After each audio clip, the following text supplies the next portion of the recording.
تعالوا نغير في فطارنا ونعمل بانكيكس بالشوفان صحية مع صوص شوكولا غامقة. مش قادرة اقول لكم خطيرة ومشبعة ازاي. اول حاجة هنجيب 2 موزاية وهنهرسهم بالشوكة بالشكل ده، وهنضيف عليهم 2 بيضة وطبعا فانيليا، وهنقلب كله مع بعضه. وانا النهاردة هستخدم الزبادي اللي بالفانيليا عشان بيديها طعم حلو، وهضيف عليها معلقتين من الزبادي، وهنقلب طبعا كله كويس جدا مع بعضه. وكل المقادير بالظبط هكتبها لكم تحت الفيديو. وهنضيف دقيق شوفان، ممكن نجيب شوفان عادي ونطحنه هيطلع بالشكل ده، ومعلقة بيكنج باودر، واكيد رشة ملح بتظبط كل حاجة، وده القوام المظبوط.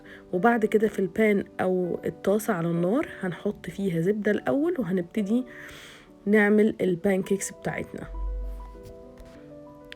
مش قادرة اقول لكم بتطلع حلوة ازاي، وبتعجب الولاد جدا جدا. جربوها ومتأكدة هتعجبكم قوي.